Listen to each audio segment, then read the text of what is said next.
The stage is set. The political discussion has just begun. Do we woo or jojo? It's the dialogue with Agbajalingo. The dialogue every Sunday from 6 to 7 p.m. on Hit 95.9 FM. The dialogue, a political program with in-depth scrutiny of the happenings around the state. Are you tired of the eco-political situation? Then let's dialogue. The dialogue with Agbajalingo. Sundays from 6 to 7 p.m. on Hit 95.9 FM. If you don't want to be stripped in public, then let's dialogue. Good evening, folks, and welcome to the Independence Day edition of the Dialogue with Agbajalingo, your favorite weekly program on radio, where we discuss, deliberate, and dialogue on issues concerning Cross River State. And on the 14th edition of the program, we'll be discussing agriculture and the economy. Cross River State is blessed with arable land and environment that can support the growth of important crops and rearing of animals to provide food for its citizens and raw materials for industries. The state has huge agricultural potentials that could be fully harnessed for her socio-economic development and creation of jobs. Agricultural revolution in the state, with its massive increases in productivity and economic impact, will be based on the state's advancement into large-scale commercial agriculture. Over the years, various administrations in the state have made efforts with little results to develop the agriculture sector in order for it to contribute meaningfully to the state's economy.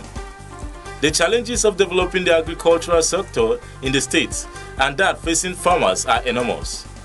Government has failed over the years to support the poor and rural farmers through supply of inputs and farm implements. Government has also failed to provide infrastructure such as good roads and has failed to help investors interested in commercial farming to secure land. The present administration, under the leadership of Senator Benedict Ayade, has promised to promote investment in the development of commercial agriculture in the state, with a focus on crops like rice, cocoa, maize, banana, amongst others. How has the Cross River State Ministry of Agriculture been able to draw strategies to surmount these challenges, create opportunities for the development of the agricultural sector, and translate the policies of the administration into actions and outcomes? This is the focus of this evening's The Dialogue with Agbajalingo, with the topic, Reality of Non-Oil Economy in Cross River State, Agriculture as a Viable Alternative for Economic Development. And to discuss with us this in the studio this evening is the Cross River State Commissioner for Agriculture and Natural Resources, Professor Anthony Egwinya Eneji. Honorable Commissioner, good evening and welcome to the Dialogue with Agbajalingo. Thank you very much. And we also have with us the former chairman of the Commercial Agricultural Development Association, CADA, and the retired permanent secretary in several ministries and departments of the state government, Chief Owale Ilem. Chief, you're welcome to the program. Thank you very much. But before you go on, I'm your host, Jonathan Ugbal, and I'll be moderating this evening's dialogue alone as Agbajalingo is unavoidably absent. And for the next hour or so, participate in this discussion of the agro sector in the state by liking our Facebook page, The Dialogue with Agbajalingo. Drop your comments there, tweet to us at The Dialogue CRS, hashtag The Dialogue with AJ. Your questions, comments, and contributions will be answered and read here on the show, respectively. Also, reach us on 0705 153 6836 for advert and sponsorship. But before we go to the main business of the day, I will take you through a few headlines of the online media platforms reporting Cross River State. And please note that the platform whose headlines will be read on the program are members of the Association of Cross River Online Journalists, ACROJ.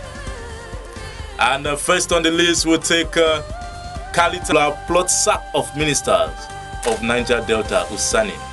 That is a feature article. We move over to calabarblog.com. Blogger Sharon Ojong takes on the Independence Day in style. See photographs. The knowledge economy brought to the fore at the 2016 Prep to Grad Symposium. Gates ready for the Calabar International Tourism Expo 2016. Friendship goals, Riri and Ugo's love story and pre-wedding photos. Exposure by Steve David. On mycrossriver.com we have Cross River PFN, that's the Pentecostal Fellowship of Nigeria, holds solemn assembly, rejects sale of national assets. Professor again cries out over high electricity of bill on UCTH. No factions in Cross River APC, says Usani. Robbers kill UBA staff, snatch ATM cash at UCTH. And on Sophia Edu Block, we have University Dawn advocates Efik educational renaissance. We move over to Cross River Watch. We have 56 years of independence. Ayade urges peace, unity. Work on Cross River Water Basin, dualization of Calabar Itu Road have commenced. Buhari. Joe Agi versus Ayade. PDP cannot approbate and reprobate at the same time by Nehemiah Bang. It's a future article. Ayade Care puts beneficiary above others. Chairman, House Committee on Health warns members. 56th Independence Day celebration in Calabar. Pictures. Army kills 7 armed militants in Bakassi. Recover arms. We also have I will show the world Obudu cultural potentials. Obudu face of culture queen Perpetua Adie. 16 months after inauguration, 4 members of Cross River Assembly failed to sponsor any bill. Wow. Face of Carnival 2016 unveiled. And that is it for the headlines this evening. We'll go for a short break, but do remember, it's the dialogue with Agba Jalingo. Here we'll leave no stone unturned and no turn on stone to ensure the Cross River conversation grows. Make we cooperate, make we cooperate, na na na na, make we cooperate, na na na na na. Okay, welcome back to the dialogue with Agba Jalingo. If you are just joining us, we'll be discussing agriculture as the alternative to the economic emancipation of Cross River State. Moving on to the business of the day, I'll start with you, Professor Energy. They talk about diversifying the economy and agriculture. What exactly is Cross River State's policy direction to walk this talk? Well, thank you for that question. As you're already aware, the economy nationwide is in a poor shape, and we're feeling the impact even much more greatly because of the continuous over-reliance on oil. And now the policy direction generally, even nationwide, is to focus more on other areas, notably agriculture, to be able to revive the economy of the country. And as far as Cross River State is concerned, I think that this administration of Senator Professor Ben Ayade has long identified agriculture as a key ingredient of our economy, even long before his inauguration.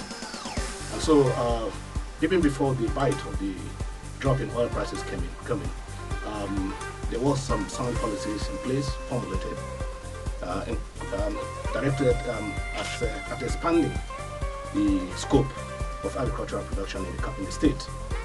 And that is to say that we are determined to move agriculture from the hoe and knife style to a much more commercialized and diversified foundation.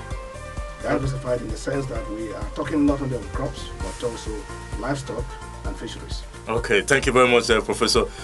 Chief Ulem, of course, you were in the State Civil Service, yes, and you rose to the rank of a permanent secretary. Thank you. Yes, congratulations on that. Well, let me ask you this. Records do show Cross River has a vast arable land.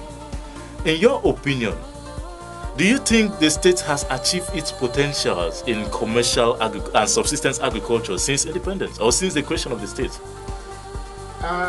Thank you very much for the question. I do not believe we have done all we need to do and that we have reached all that we need to harvest. Okay. And the reasons are many. Generally speaking, we have a lot of land, different vegetation, and a number of things that can really make us great, but we are not yet there. You said there are a number of reasons why we have not got. What has really inhibited the maximizing of these potentials? First and foremost, as a farmer, what I say to my fellow farmers is that you don't have the passion. It's so important. You don't have the passion. Secondly, you need a lot of education. our agri-extension service is not very strong. Not just across Rwanda, but across the nation. We have one person, one agri-extension officer to 10,000 farmers on the average, and you know that cannot do much. People have talked of private extension officers. It cannot work here because our people are still poor. We can't hire them. So then, if we cannot do this thing, then we cannot move. Because if you can't put in something, you don't expect much to come out of it. I see. But the most important thing for me as a farmer is that our farmers need to have a great passion for farm work. And we need to respect farmers. As long as we feel farming is for the low, the people, the poor in the society, then we can't move. Okay, thank you very much, Mr. Ellen. Professor Green, you before now were a lecturer in the Department of Soil Sciences in the University of Calabar. Is that correct? Right. You have published a lot of articles and on crop and production and all that. Now, you have heard Mr. Ellen. What exactly is the state doing to stem this tide? Has the Ministry of Agriculture and Natural Resources seen these inhibitions, and what steps have been taken so far to stem the tide? Thank you very much. I think what Chief Ilem has said is entirely correct. Okay. And we, first of all, have to change the mindset of our people, of our farmers, from merely thinking of agriculture as a subsistent engagement to a very business-like engagement. Because the way we practice it in the state now is just to put food on the table. But I think agri has a very high potential in terms of improving personal economy, household income, and all that. So I think the first step is to be able to educate the farmers, just like you rightly pointed out, to realize that there is a huge economic potential in the agri sector, and they can actually live their life, earn their livelihood, and train their children, pay their taxes, everything from agri, and still leave profit in their bank account. So I think to that extent, the Extension Service, which is the weak link a bit, I should say it's a weak link because 1 to 10,000 is a very wide ratio. And so we need to strengthen that, and we are doing something very positive in that direction. And also we are educating the farmers to understand that they can, from their own agricultural practice, even from a small hectare of land, earn much income. And we're doing so by trying to introduce to them several input and technical supports that will help them achieve that goal. And so we talk of input of improved seeds and fertilizers and other technical advices we're giving, and also some form of soft loans to assist them. All these are going on. Thank you. Now, Mr. Ellen, you ventured into pineapple farming in the 70s or so, and then moved over to palm oil, and in fact you were a beneficiary of the free oil palm plantation or something of that nature in the early 2000s, if I'm not mistaken. The governor has talked tough on agri-investments. We even saw a photograph of him last year milking cows in, I think, Ireland. He has taught Taiwan and Thailand, and has for long talked about the Mexicans investing in banana production, the Thai are investing in rice, and another group in poultry and poultry and all that. Do you think this is the best approach, bringing in foreign investors? I mean, yes, there is the land. You are bringing the foreign investors. What has been done much with those on the ground, with you especially?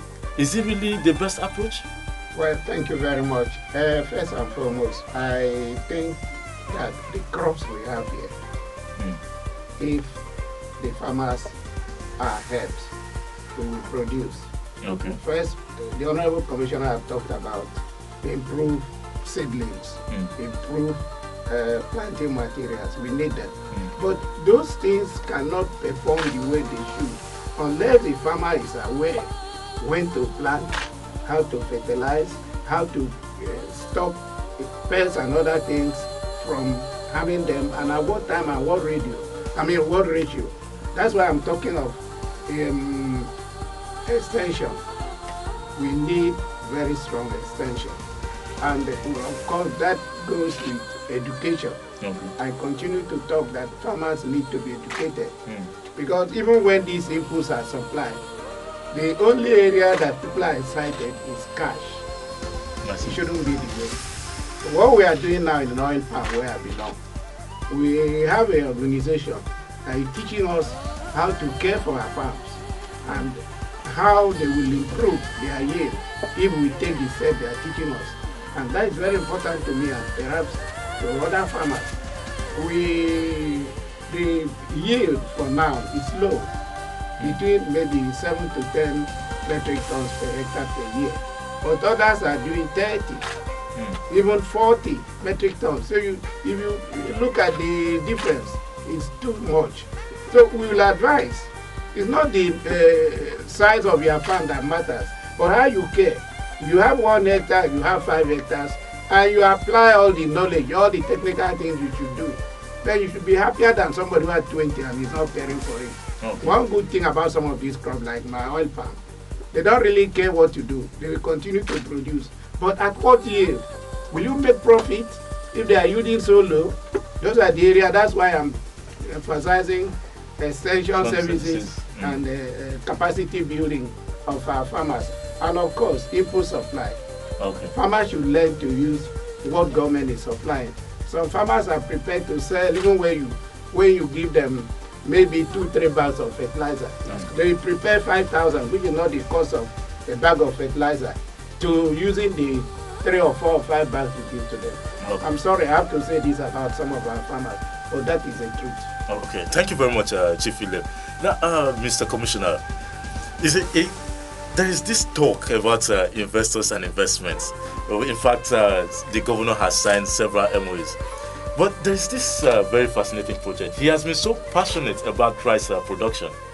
And he has talked about how the nation spends between 200 to 400 billion annually in the importation of rice. In fact, the president even mentioned it in his Independence Day broadcast. Now, the state government brought in the Thai Africa Rice City project. And over time now, Crossriverans are saying they haven't seen what is happening. They want to know at what stage of completion is this on now? What is actually going on with the Thai Africa Rice City project? Thank you very much for that question. First of all, let me draw your mind back as to the necessity for having foreign partners in the agri sector. Because like I mentioned, our farmers are merely considering agriculture as a subsistence level. But the essence of bringing foreign partners just one, to demonstrate to our people that making a living and making money from agriculture is entirely possible. And 2, bringing in people with a financial muscle who on their own can put in the money and their technology to actually transform agriculture in the state. And so those are the key reasons we are bringing them in. And you mentioned Thai rice now. It's one of those partners we are bringing in, and we're working closely together. The key thing you have to realize is that we are beginning with the Thai rice from the point of view of what we call nursery technology. Okay. And so if you look opposite the garment factory, you see that we've acquired some site and even begun some clearing already. Whereupon we hope to set up a state-of-the-art rice seeding production. How soon should Crossriverans be expecting this? I think that should be under a year. Of course, work has started, you see it already.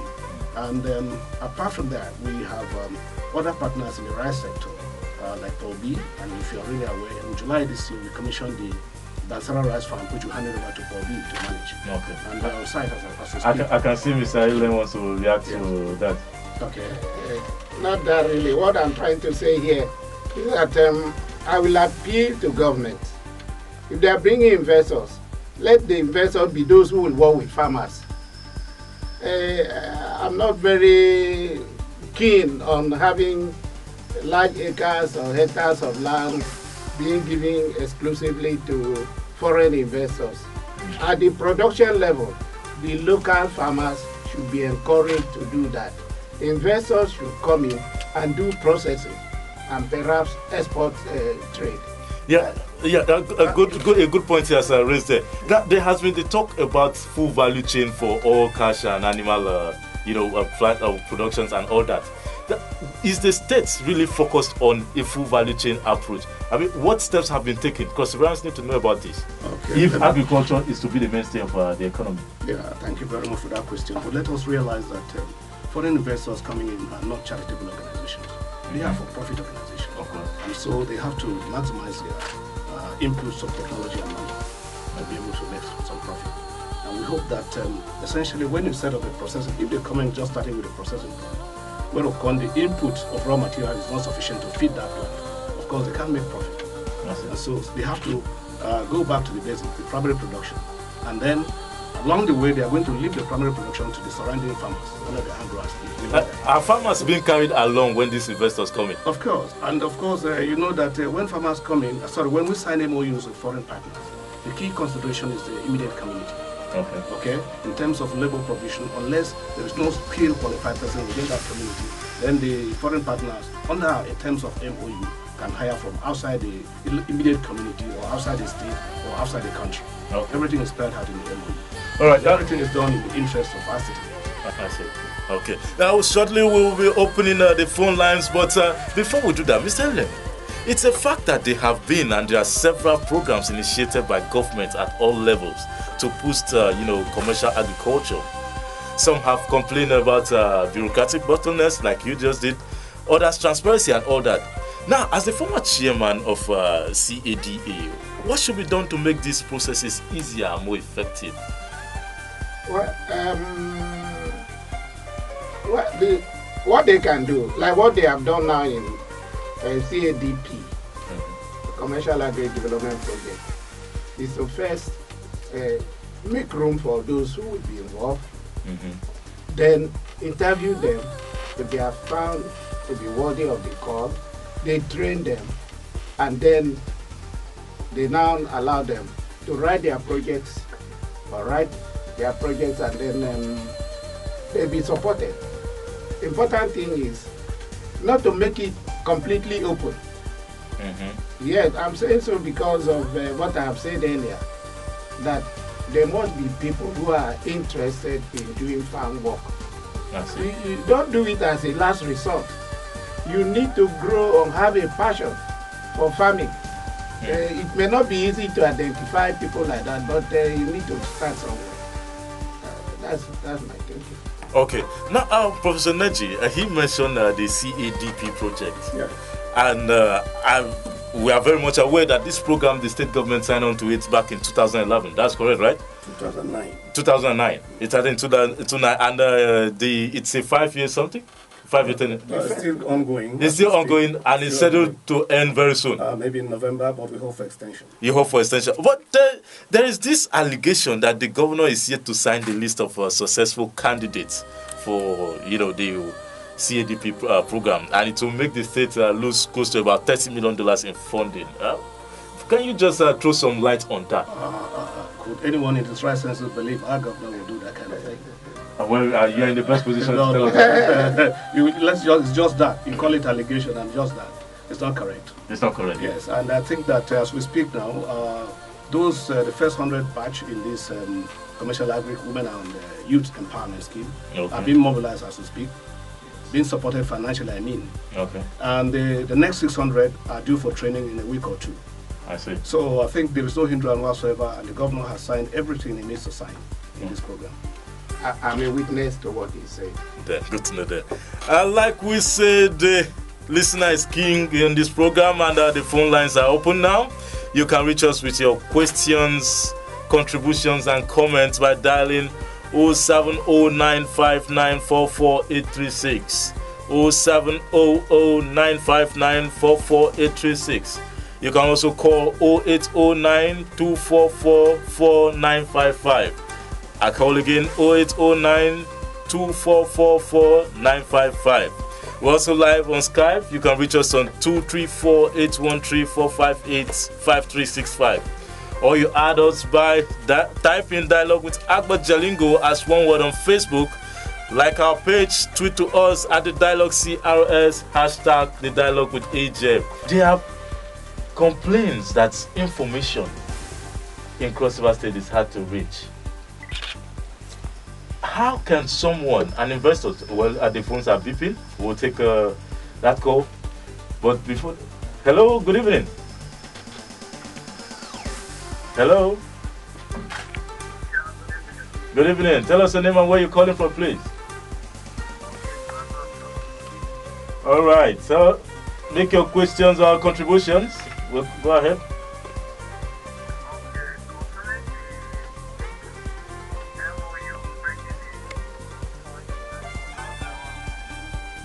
Okay.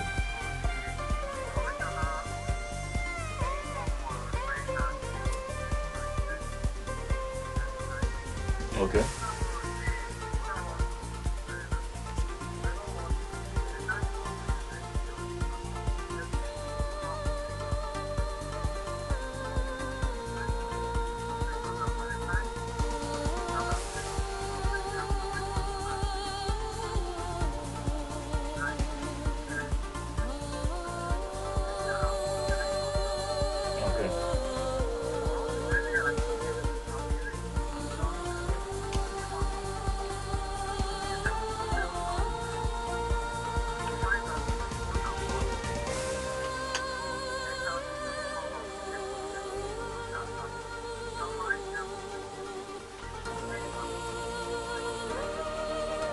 Okay.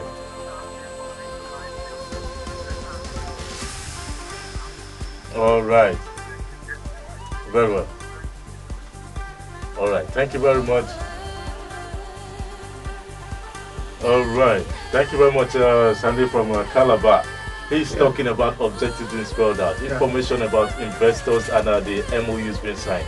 Thank you very much. Yeah, let me educate a bit that investors are coming in as masters of the game. Okay. They're not coming as novices who should be taught how many hectares to give themselves. They have been practicing that particular value chain in wherever they're coming from, and they know everything. Okay? And even before they come to start business here, they will come on reconnaissance and survey and talks and make their presentation. Okay? So everything is spelled out. All right.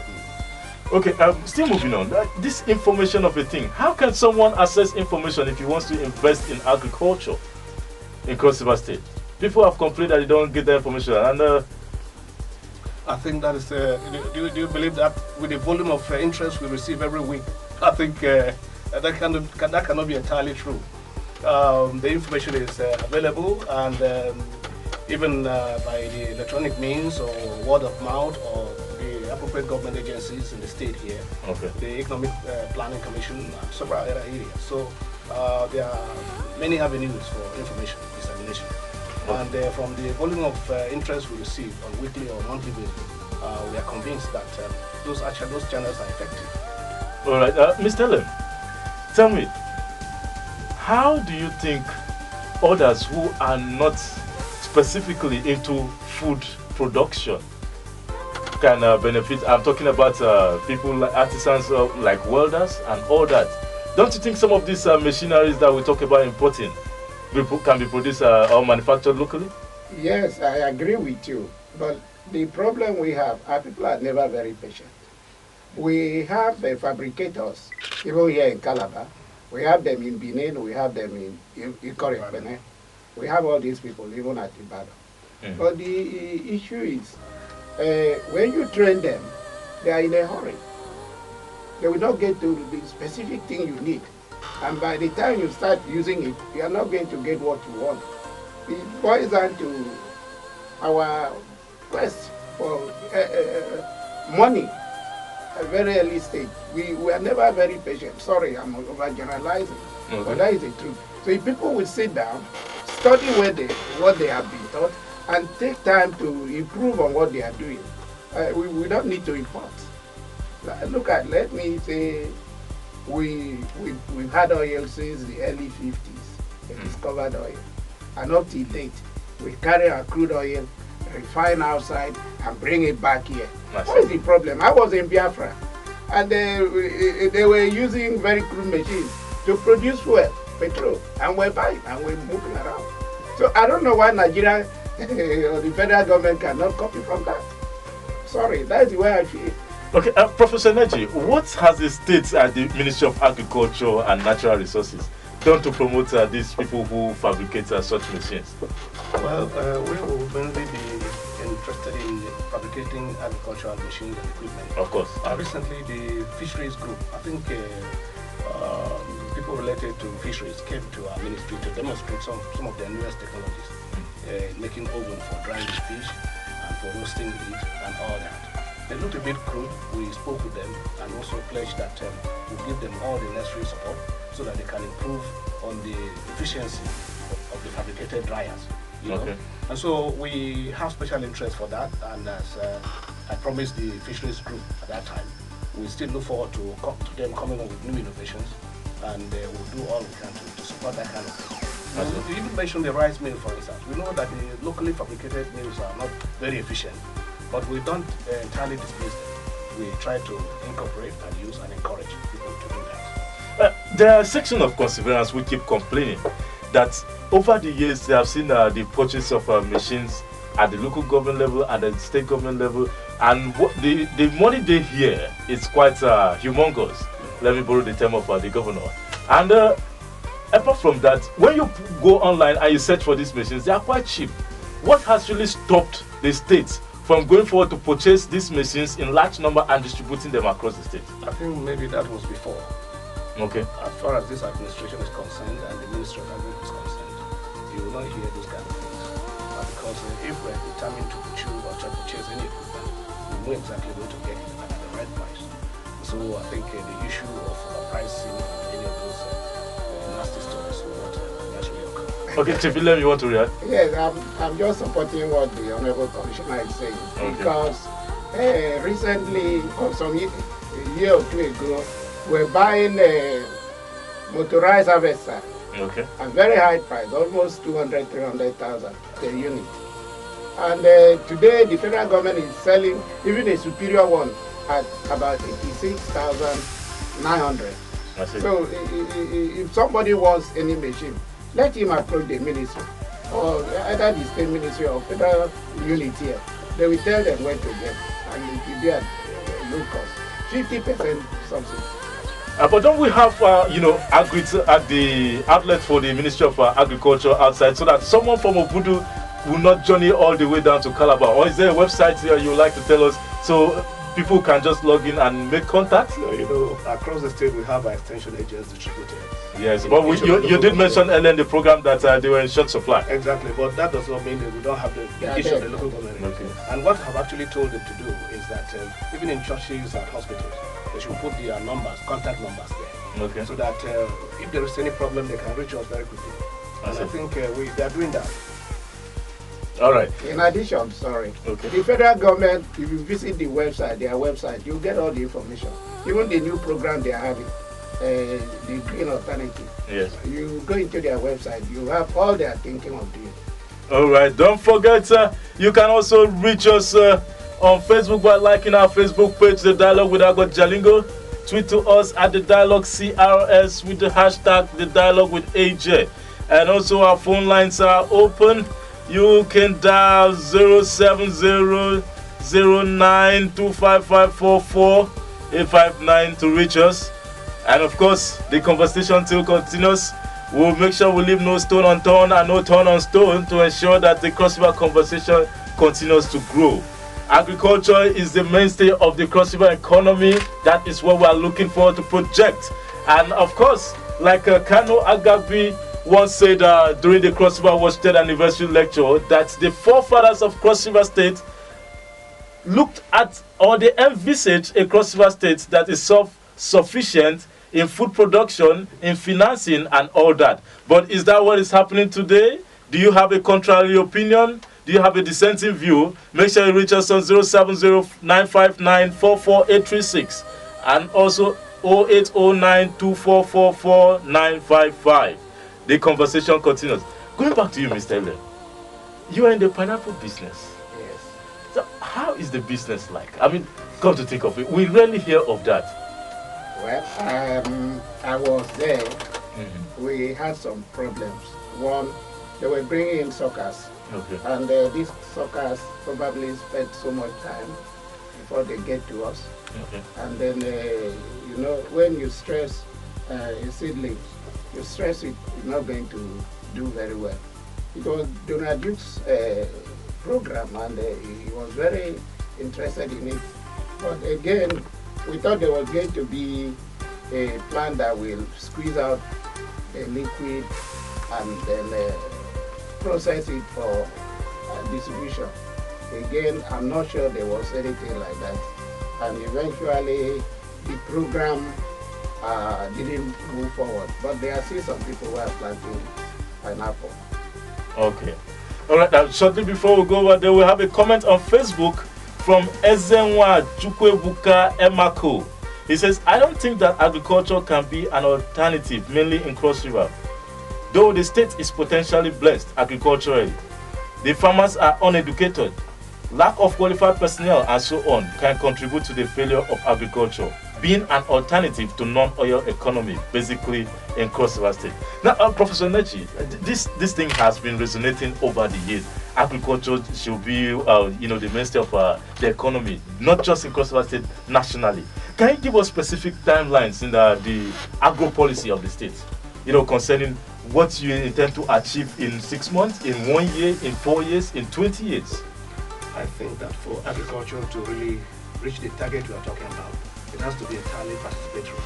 Okay. Which means that we have to aim at empowering the farmers, the real actors in the business. Okay. And that's exactly what the state is trying to do now, trying to support by way of inputs, by way of technical support. And until we're able to do that, and like we earlier mentioned, the issue of educating the farmers on the use of some of these modern inputs is very important. Okay. We're hopeful that in a few years, especially those growing arable crops like rice or maize or cassava, can start seeing results. Even now, from the point of view of a crop like cassava, I think we're still having some loss now in some places, overproduction. And we're introducing the newest cassava type, Pro-Vitamin A cassava. Okay. And farmers, whether illiterate or literate, are keying into this surprisingly. So I think this is the kind of trend we would like to see continue in other crop varieties. Okay. All right, the show will be winding up in a moment. But Mr. Len, Chief Len, rather, tell us, what is the way forward for agriculture in Cross River State? Okay. First and foremost, let the youth go into farming.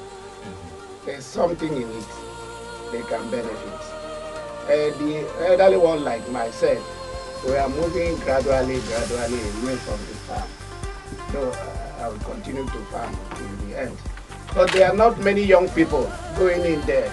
It's not machine that can do everything for us. I'm appealing to the youth of this state that God has blessed us with a lot of land, arable, fertile land. You have rainfall, we have sunshine and all of that. So go into it.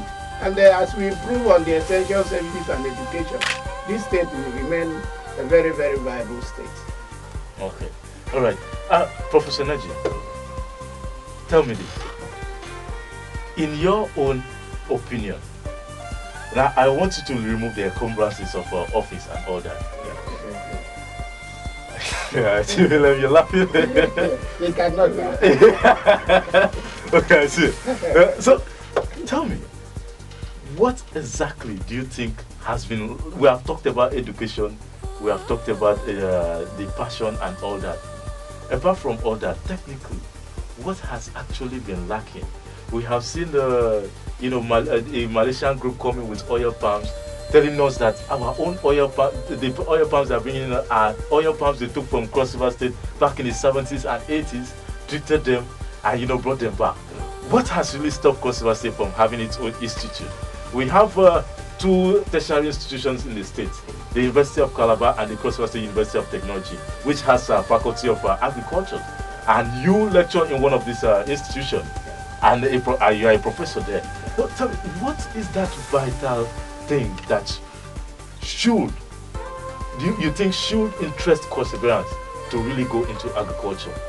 Well, let me tell you, because even before I returned to the University of Calabar, I've worked as a professor abroad for more than 10 to 12 years. Yeah.